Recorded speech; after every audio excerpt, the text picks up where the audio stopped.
الحال زبان پر ہوئے بھی دل کٹ رہا ہے کہ ہمارے دارالعلوم کے گرامی میرے بہت ہی محسن اور مشفق بھائی جن کے ساتھ میرا 75 سال کا ساتھ رہا ہے، آج وہ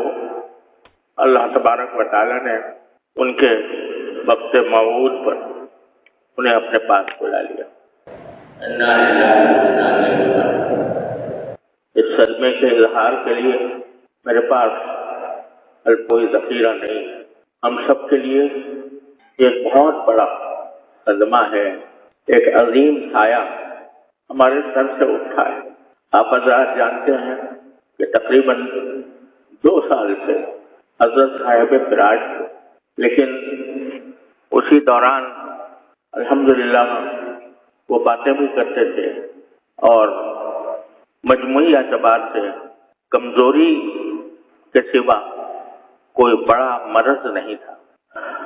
اگر بیچ میں کچھ امراض پیش آئے، ایسی حالتیں بھی ہوئیں جن میں مایوسی کے قریب پہنچ گئے، لیکن اللہ تبارک و تعالیٰ نے اپنے فضل و کرم سے انہیں دوبارہ صحت عطا فرمائی، اور ہم اللہ تعالیٰ کے فضل و کرم کے بھروسے پر ان کی عیادت بھی کرتے رہے، ان سے باتیں بھی ہوتی رہیں، اور اب کچھ عرصے سے ان کی جو رپورٹیں ہیں وہ بھی بہت اچھی آ رہی تھیں۔ ابھی کچھ عرصے پہلے تک ان کے گردے کی تکلیف بڑھ گئی تھی، کریٹینن 5 تک پہنچ گیا تھا، جس پر بعض اوقات ڈائلیسس کرانے کی تاکید کی جاتی ہے، لیکن الحمدللہ آخری رپورٹ جو اب آئی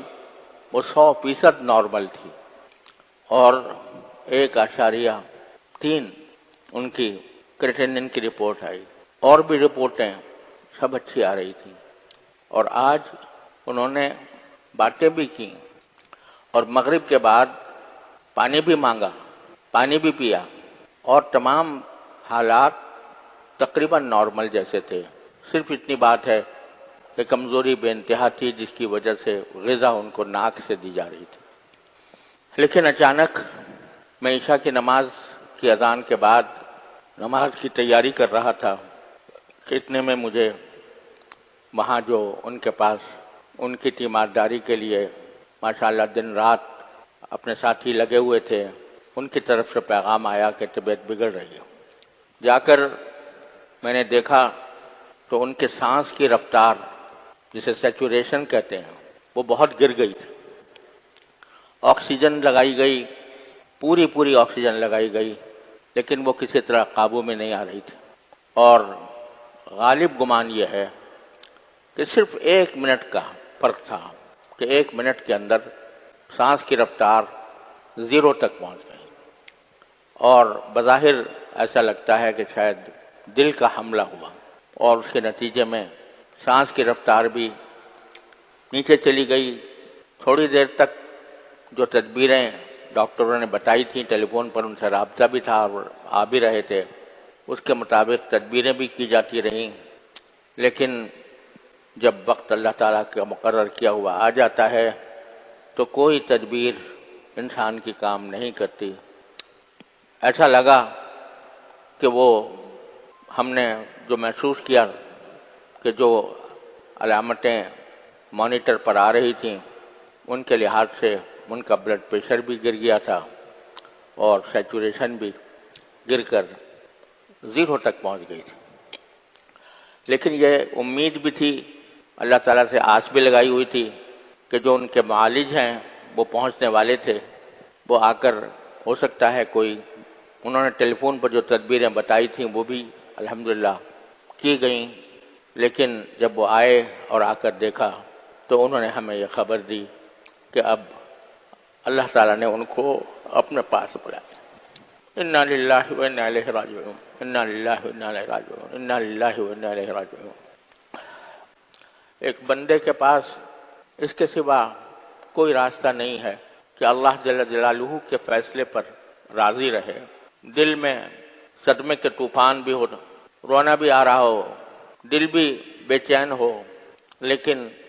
لا نقول الا ما یرضی ربنا، جیسے کہ رسول کریم صبر دو عالم صلی اللہ علیہ وسلم نے ارشاد فرمایا، اللہ تعالیٰ کا فیصلہ ہے، برحق ہے، ہر ایک انسان کا ایک وقت مقرر ہے، کوئی اس سے خالی نہیں، اس سے کوئی 1 منٹ پہلے 1 منٹ پیچھے اس کو نہیں کیا جا سکتا۔ اگر کوئی دنیا کی بڑی سے بڑی قربانی کسی انسان کے سانسوں میں، اس کے دل کے دھڑکنوں میں اضافہ کر سکتی تو صحابہ کرام رضی اللہ تعالیٰ عنہم اجمعین رسول کریم صلی اللہ علیہ وسلم کے ایک سانس کے بدلے اپنی ہزاروں زندگیاں نچھاور کر دیتے۔ لیکن جب آپ کا وقت آ چکا تھا، اللہم الرفیق الاعلیٰ آپ نے فرمایا، تو دنیا سے رخصت ہو گئے، اور کوئی بڑی سے بڑی قربانی بھی اللہ تعالیٰ کے اس فیصلے کو روک نہیں سکی۔ آج ہمارے ساتھ ہمارے لحاظ سے اس وقت ہمارے ماحول میں اپنے بزرگی کے اعتبار سے، اپنے علم کے اعتبار سے، اپنے فضل کے اعتبار سے، اپنے کارناموں کے اعتبار سے، اپنی خدمات کے اعتبار سے اس وقت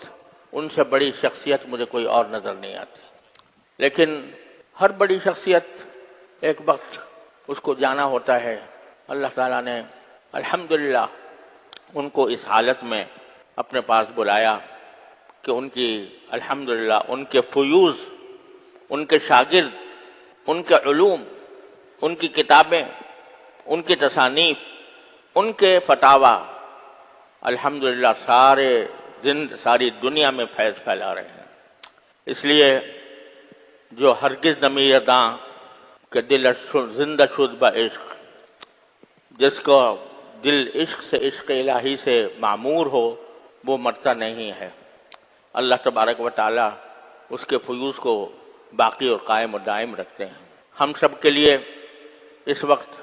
صدمہ بہت بڑا ہے، لیکن اللہ تعالیٰ کے فیصلے پر راضی ہونا ہی ایک مومن کا نشان ہے۔ اس پر جب بھی صدمہ ہو تو انا للہ و انا الیہ راجعون کثرت سے پڑھنا چاہیے۔ اور میں آپ حضرات سے یہ درخواست کرتا ہوں، سب سے درخواست کرتا ہوں کہ جو وقت ہے اس کو زیادہ سے زیادہ ان کے ایصال ثواب کے لیے خرچ کریں۔ قرآن کریم کی تلاوت کر کے، نفلیں پڑھ کر، ذکر کر کے، تسبیحات کر کے، جس طرح بھی ہو ان کی روح پرفتوح کو ثواب پہنچانے کی کوشش کریں۔